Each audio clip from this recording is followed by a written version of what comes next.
Okay, I've got a question. What do a high society murder, crossword puzzles, and a dysfunctional family have in common? Well, somehow, believe it or not, they are all key plot points in Up TV's 2025 movie, A Christmas Murder Mystery. And boy, have we got a lot to talk about, Josh. We absolutely do, Jennifer, and we'll unwrap it all for you on this episode of Do You Watch What I Watch? Sit down and watch, then have a talk with Jennifer and Josh. Well, we are fully in the throes of the holiday season. In fact, Jennifer, we had our holiday party for our neighbors here at our house this evening, and I'm sipping a little holdout cocktail, champagne, cranberry juice, a little bit of orange, and a little bit of brandy. It's quite lovely. It sounds delightful, and kudos to you for hosting the neighborhood open house. That's very like Christmas with the Cranks of you to do that, if you've ever seen that movie. And also, I believe that counts as getting your fruit intake for the day, right? If there's orange in it I and think so. cranberry. And cranberries, Yeah. they're good for you. Yeah, exactly. So the reason we do this, and this is one of those stories, my mom used to always do this for her neighbors. And when she passed, I decided I had to carry on that tradition for us. And it's been great to really teach our kids a little bit about hospitality at this time of year. And so we throw open the doors. It's loud, it's noisy, it's messy, but gosh, we have a great time. And it's just a lot of How many people would you say were in your house today? We had about 25, which for us is a That's good pretty big. number. Yeah. That's Yeah. We've great. had about I love that for you. 25, 30. This is the fourth year. So, but boy, howdy, you might want to grab a cocktail because this one that we're talking about on this episode is like no other Christmas, and I put that in quotes, movie I've ever seen. So, Jennifer, why don't you give us the plot summary and I will lead us on this doozy of a plot summary. Better you than me for this movie. But so, guys, if you listen to our draft episode, this was the movie that I had a title for. I knew it was coming out, but I couldn't figure out what network it was on. Turns out it was on Up TV all along. I just got confused. Couldn't be happier that we drafted it, and we'll see how we feel at the end of the episode if that still stands. So here we go. Vera Vexley is the editor of the Metropolitan Ledger's puzzle section and a part-time consulting detective for the local sheriff's office because, that makes sense. This year, she has been invited to spend the holidays with family friends, the Sterlings, a wealthy family who appears to be hiding enough secrets to stuff a sleigh. Vera soon finds herself helming a murder investigation when someone is found dead on Christmas morning, putting her at odds with the quick-tempered and distraught family members. Can Vera find the culprit before the holidays turn even more deadly? Dun dun dun! Let's go. So let me just say this to start with. If you've ever watched an episode of, I don't know, Law and Order, SVU, something in that vein, you got to think of this movie kind of as a Venn diagram of that with a Hallmark Channel movie. Kind of the center is what we're really going for. More mystery than rom-com here, but we are certainly off to the races with this one. We get exteriors of a mansion followed by a scream. We're starting with the violence out of the gate. A woman finds a murder victim, though to me, this person just looked like they were asleep, but apparently they were dead. We don't get any blood because it's Up TV, No. so no, Yeah. no We blood. gotta keep it positive over there with the death. Yeah, it's fine. It's uplifting on Up TV. That's their whole shtick, you know? Mm-hmm. A woman finds a murder victim. We get a festive yet pointedly dramatic opening title sequence featuring all kinds of puzzles. This looks very AI generated to me. I'm okay with it. It is what it is. It was fun. It was a fun intro. Yeah. Yeah. We flash back one day, just one day, and we are at the offices of the Golden Gate Chronicle, a newspaper. It's a busy, busy, busy time. The editor is busy, and our heroine, Vera Vexley, is wrapping things up on a puzzle. She's got an intensity to her. She wants her puzzle section to be bigger and is on a mission to convince the editor to grow her puzzle section. Vera is very eccentric would be the word I would use to describe. How would you describe Vera? Eccentric is good. Quirky. she's more of an introvert, I would say. Mm-hmm. Probably doesn't have a huge social circle. Probably No. wasn't as popular in school, little No. nerdy, that kind of Yeah. thing. Yeah. Yeah. Not your typical heroine in one of these types of movies, for sure. Mm-hmm.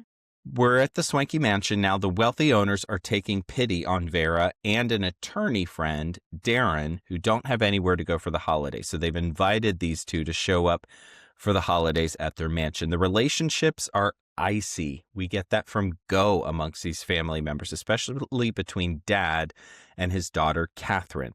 Dad and Mom have 3 kids. You need to know that. We'll go through all of their backstories as we go here. And so they've got these extra folks around them, including a daughter-in-law married to one of their children, and then Vera and Darren, the family attorney. All of them there. So Vera arrives and she starts snapping Polaroids. Okay. Because she just wants to document things. Maybe just for memories, or maybe because she suspects a mystery might soon be afoot. Anyway. So do some family members. They show up who are snotty and entitled. It is clear they don't want us to like these people. And they want us to know that they are snotty and wealthy and entitled and ugly, frankly. Vera And lets herself into the one-dimensional. house. One-dimensional, exactly. Cardboard Vera lets cutouts herself of rich, entitled white folks. Ugh, yes, exactly.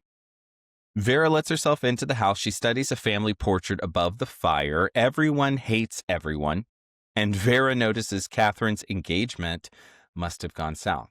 She has like a tan line on her ring finger. So she's very observant. That's her thing. Vera notices things. She works on a puzzle for work, but overhears Dad and one of the kids, Michael, talking heatedly about some kind of 6-figure loan that Michael is seeking from Dad. She's sneaking around trying to get the tea when she runs into Troy, another one of the children here, who brands himself the black sheep of the family. It's time for dinner. The dysfunction is palatable here. Later, Vera is back in her room working on her puzzle when she hears Catherine bad-talking her family and goes out to snoop. Well, Catherine slams the door. She's like, no, you're not going to eavesdrop on me. And Vera happens to also see Darren snooping about the house. Dad and Darren wind up having some sort of drink and talking about some quote-unquote arrangement that Darren doesn't really approve of and has made it known. Dad doesn't really care about Darren's opinion, however, and storms off. Next morning, we get the scream that we heard at the very beginning of this movie, and Vera just toodles into the bedroom like she lives there. Again, she's a guest. And she shows zero shock that there's a dead person in the bed here. And she's like, let me call the sheriff. Okay. A deputy just happens to be decorating a tree at the station. And, Vera calls. He's like, okay, I guess I'll join you. Vera snaps some Polaroids. She puts on some gloves and she just starts thinking. After all, it's Christmas and the deputy thinks it's a good idea to, quote, forget to call the coroner. So, excuse me? Because he wanted to give her a run at solving the mystery because she's so good. And if they call the coroner, other people will get involved. Okay, cool. With her Polaroid camera? Yep. And she's not at all an official law enforcement officer. She's sort of an unofficial consultant detective, they say. So here we are. Vera interviews the mom. Now, her story seems to check out, but we learn the arrangement we heard about earlier may have prompted this whole thing because it was a change to the will. Ah, yes, money is at play here. The kids are being nasty about Vera's involvement in all of this. The children are surprisingly chill about their dad's death. They give Darren a hard time, too. Darren lets on that he was more than an attorney. Okay, weird. A Mom lover? That's enters where I the went. room. Like, were you guys lovers? That's what I thought too. I was like, oh, we're doing that? Okay. Would have been more interesting. I can tell you that now. Potentially so. Yeah, exactly. That's what I thought too. Yeah. The way he delivered that line, he was like, yeah, I was more than an attorney. I was like, record scratch? Okay. Now you got my attention. I know. Yeah. Mom enters the room and tells everyone this was a case of murder. So now the family's a little bit spun up. Vera interviews Darren. Again, he's the attorney who surprisingly doesn't put up too much of a fight with this pointed line of questioning. He's an attorney and he just provides all kinds of information. Sure. Vera I guess he pieces had nothing together to hide is the theory, Mhm. right? Mhm. That's the theory. Vera pieces together that he tossed his drink when he was meeting with the dad into a plant, which is kind of mildly impressive that she pieced that together. Now, the family is fighting. Vera pulls in Michael for an interview, and we get the backstory here. It turns out Michael works in quote-unquote hospitality, but that really means that he runs a nightclub in San Francisco and rejected the family business of real estate. Vera notices that his marriage to a woman named Jan isn't so warm and fuzzy. And that small detail triggers Michael, who wants to give her the business, but oh no, we hear another scream from across the house, and this sends them running. Someone has pushed Michael's wife, Jan, down a flight of steps. Brief moment of peril here. Yeah, in the aftermath of all of this, the wife, Jan, tells Vera that she and Michael are getting a divorce. There is drama on drama on drama on drama. Jennifer, where are you? What's your headspace as you're watching all this sort of unfold in the first third? Sure, if this is really what I thought it was going to be. I It's wouldn't very soap say opera. that. Yes, that's a good way of Very soap describing opera. it. Very much like somebody may be possessed, like Marlena was or whatever by the end of it. Like we're just, like Marlena we're checking Evans. an awful Yeah. lot of soap opera tropes, and I only know that because my parents used to watch Days of Our Lives, and it was such a big, cultural moment. Now I feel like soap operas still exist, but nobody really makes an impact like the Marlenas and the Allison, No. the Allison Sweeney. She Allison played Sweeneys of the Sammy world. Brady, bad girl. Yeah. Yeah. Sammy Brady was quite the bad girl back in the day. Yeah. Those were the So 90s. no, I don't know that I'm like fully invested because I don't really like any of these characters. I was excited to see Rob Mays back. He's one of the sons, and Mhm. he played Jet Wade in the Grand Ole Opry Christmas, and we really loved him in that. So I was excited to see him here too. Yeah, absolutely. What are you Vera, thinking at this point? I'm intrigued because, like I said at the onset, this is like no other quote unquote Christmas movie, more on that later, that I've ever seen. And this seemed really ambitious, and I wanted to Yeah. see how it all unfolded. So That's a good word for it. Also, I'll leave it at that. Vivica A. Fox was in it approximately 2 minutes so far, and she got top billing. And I'm like, "Where's Viv? Surely she comes back later." More to come on that. Ever so briefly. Yes, exactly. Vera goes off to examine the staircase Jan fell down, and she winds up interviewing Troy, who tells him Michael's nightclub was tied up with organized crime. Okay, now we've got that dramatic element on top of everything. And Dad, who was an original investor in the nightclub, wasn't pleased with the ties to the mob. Of course. Vera and Troy, mildly flirty here in kind of a weird sort of way, because Vera is very awkward, and I don't know. They were trying to do this thing, I think, with her character to make her quirky in an endearing way, and it was just quirky to me. What did you think? I don't know if you're watching on YouTube, you can see the face I'm making. I didn't find her quirky. Like, when I think quirky, I think Jess in New Girl kind of, Precisely. quirk. It was not that. This was just, she made me uncomfortable. Her trying to flirt, and honestly, him trying to flirt back was uncomfortable. It was like watching two middle schoolers kind of talk, but they're grown adults. I don't know. It didn't work for me. I did not care about their love sparks at this point. Vera calls her newspaper boss, Viv, to chat about the nightclub and scope out some intel. She spots a plant at the mansion. It's something called monk's hood, she says. Interesting.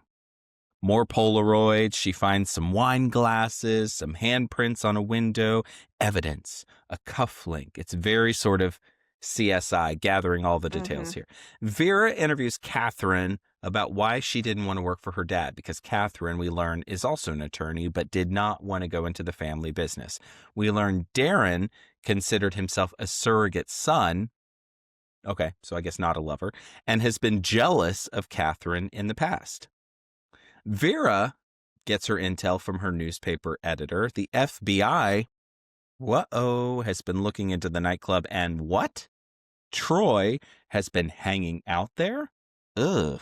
Whilst Vera wearing calls a him- menacing leather jacket to make Which, him look even more devious. Shady, yes.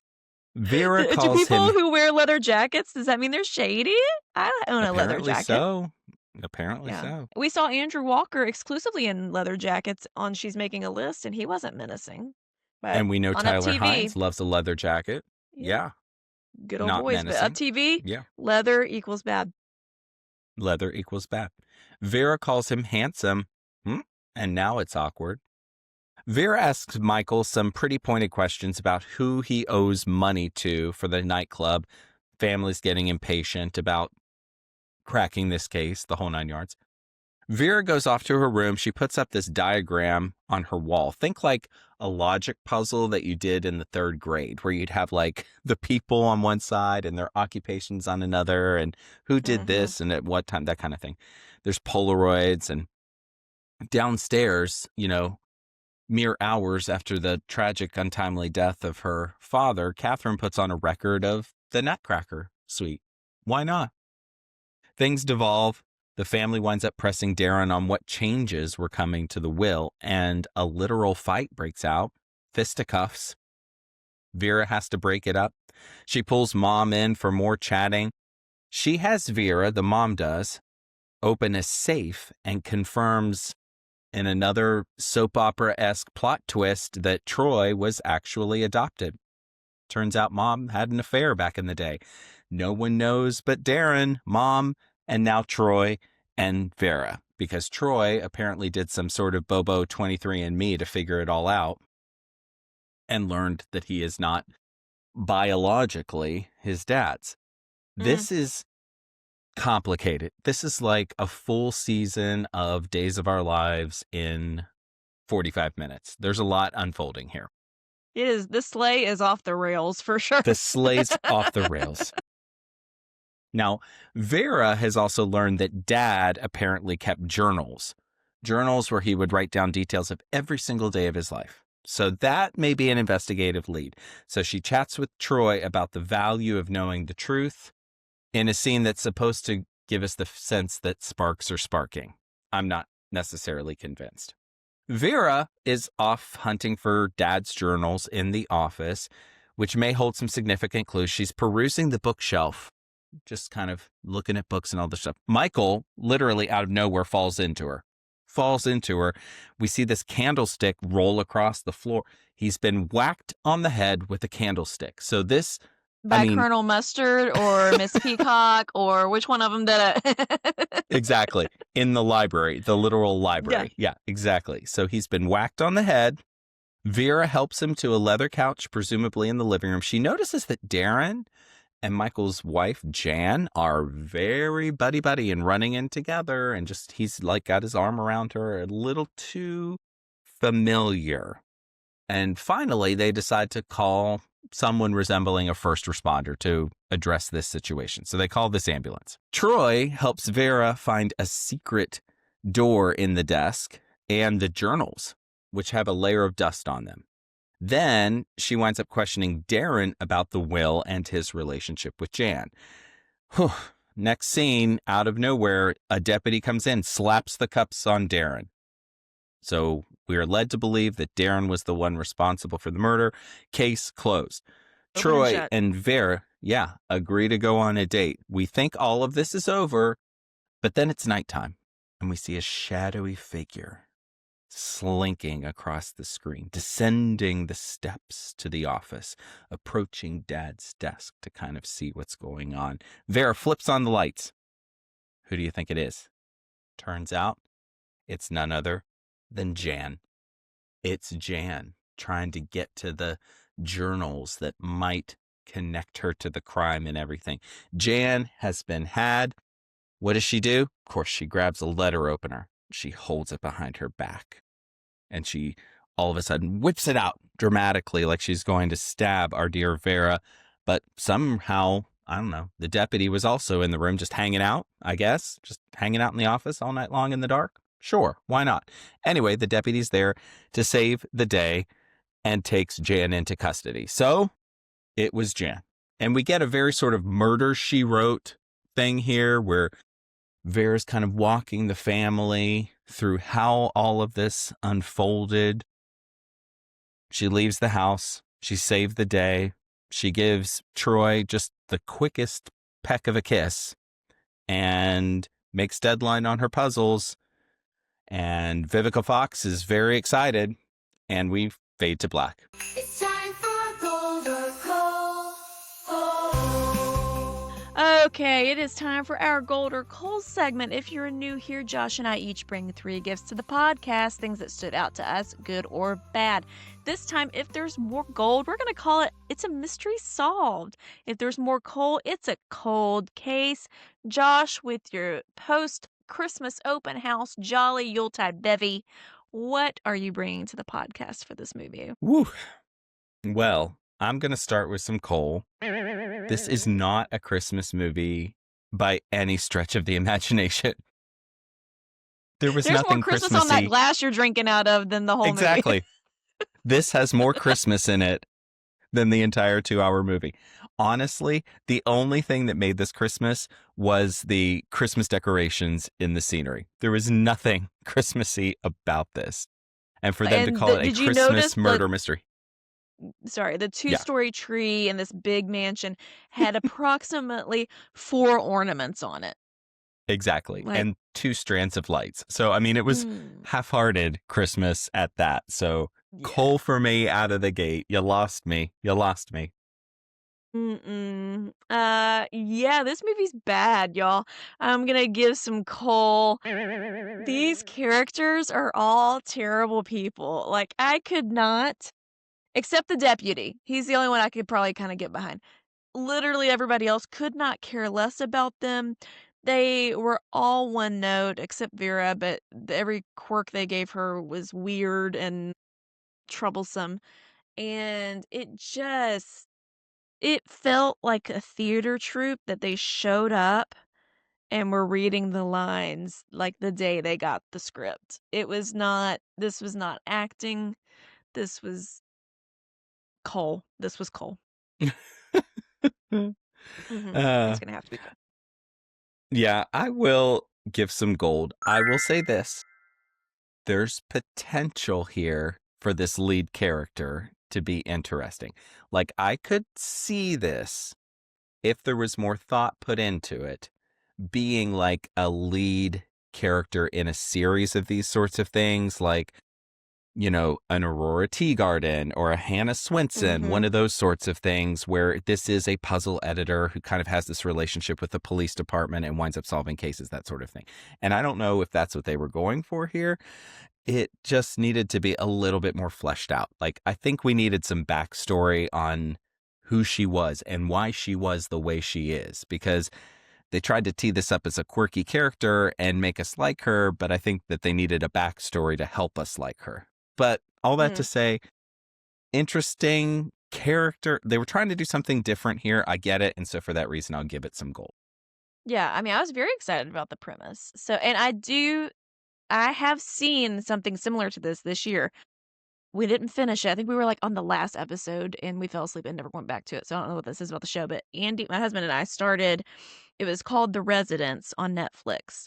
And it was about this detective, Cordelia Cupp. I had to look it up. And she's described as an eccentric detective.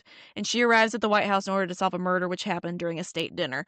And she, I think, even does the Polaroid thing. Like, she takes them in, all these characters, one by one to try to solve the mystery and solve the murder.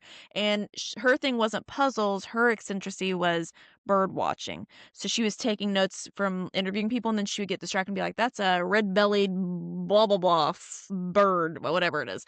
And they were like, you need to focus on the mystery, but she was also bird watching. So I think this was trying to do that, I feel like. and it just didn't quite get there. But you're right, there's definitely potential. I get that. My next gift is Cole. Nobody seemed to care that this man died, who was their father. I know they weren't Nobody as cared. warm. I know it's not a Norman Rockwell painting family. I understand that. Somebody should kind of care a little bit. Like, if we're trying to make it an uplifting Christmas movie, maybe somebody should care. And literally nobody does. He is still just No. dead in the bed. And we're worried about the money and the money only. And I think there could have been like one character maybe that was only interested in the money, but the fact that they all were, it's like, okay. Yeah. Yeah. Odd. It was an odd choice. Yeah. It was. I will say this, though. The concept was so bonkers and so weird and so like nothing I've ever seen that it actually did keep my attention. And that's worth something to me. So I will give it gold for the simple fact that I was not bored. And I wanted to find out who killed the guy. And I wanted to find out who pushed her down the steps.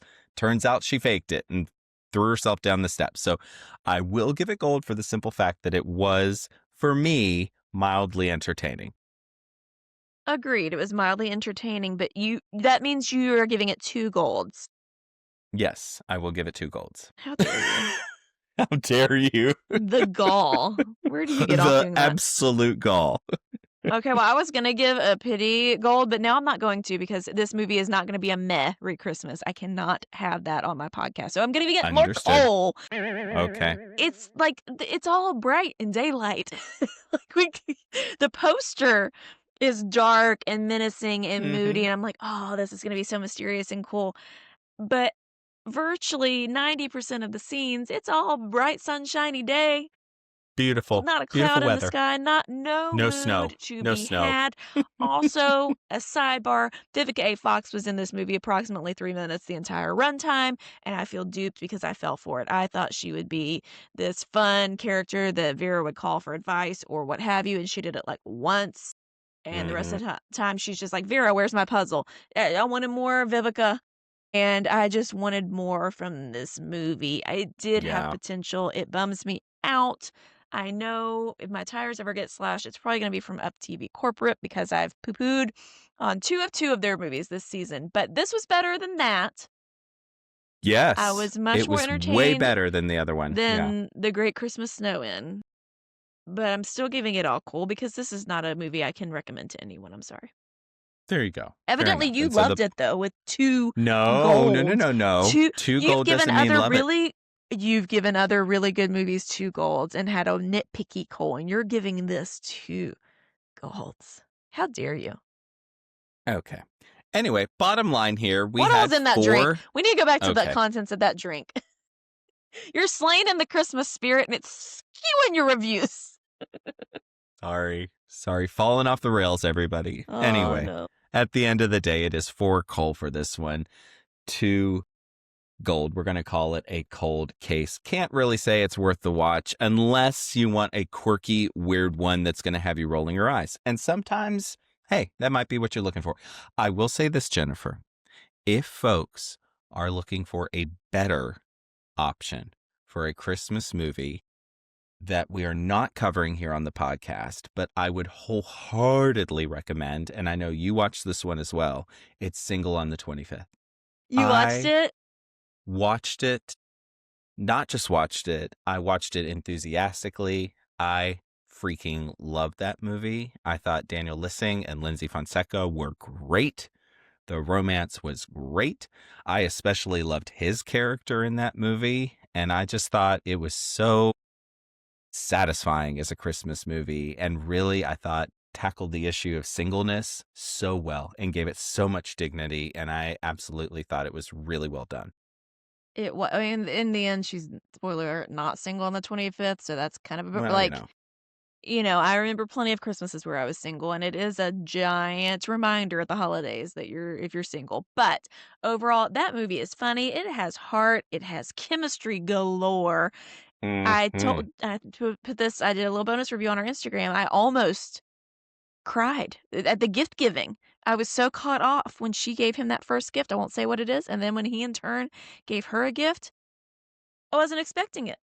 And I It think was that's the problem. A precious. lot of times when these movies, they want you to cry and it's manipulative. Like they are, with the dead relatives and all this business. This was so just heartwarming that it caught Mm, me off guard. Really loved it. mhm. Highly, highly encourage people to watch it. And I'd heard like one thing about it before I watched it. Like we put zero marketing behind it, and that is a bummer. I thought the same. You mentioned that in your post, and I was like, she's absolutely right. This is one of those that could easily just slide by people's holiday seasons, and that's a crying shame because I think this is probably one of the better ones Hallmark has out this season. Anyway, Mhm. bonus thoughts for you. Wanted to give you something to watch since we can't recommend the one we're actually covering on this episode. So there you go. We're here to There you serve. go. We're here to love. We're here to spread the joy. And that, That's right. friends, is another episode of Do You Watch What I Watch? Hey, if you liked this episode, if you laughed along with us, be sure to bop the like button on YouTube. And if you would, go ahead and write us a 5-star review and leave us a comment. We're always wanting to make our podcast better and more meaningful for you, and we would love your feedback. That's right. And if you have done that, we've gotten a few reviews in recently. Thank you so much. Maybe we should read those next time. But um, Mhm. next time, we're going back to Hallmark to gab about a new one. It's called A Sweet Holiday Romance. And here's the plot summary. Oh boy, it's long. Okay. It's Christmas week when Sabrina Post arrives at the iconic Grand Fairbanks Hotel in New York City, ready to accept the ghostwriting position for the memoir of Grayson Westcott, who's a famous art dealer. What promises to be a perfect week is complicated when Sabrina meets Ian Turner, a handsome British visitor at the hotel bar. When Ian assumes Sabrina is another wealthy guest at the hotel, she doesn't correct him, a decision she doesn't regret after learning that Ian is a member of the British aristocracy. As the week unfolds, Sabrina shows Ian Christmas in New York, and the two start to fall for each other. And one thing is for sure, we will have much to discuss. But until then, May your days be merry and bright. We'll see you next time.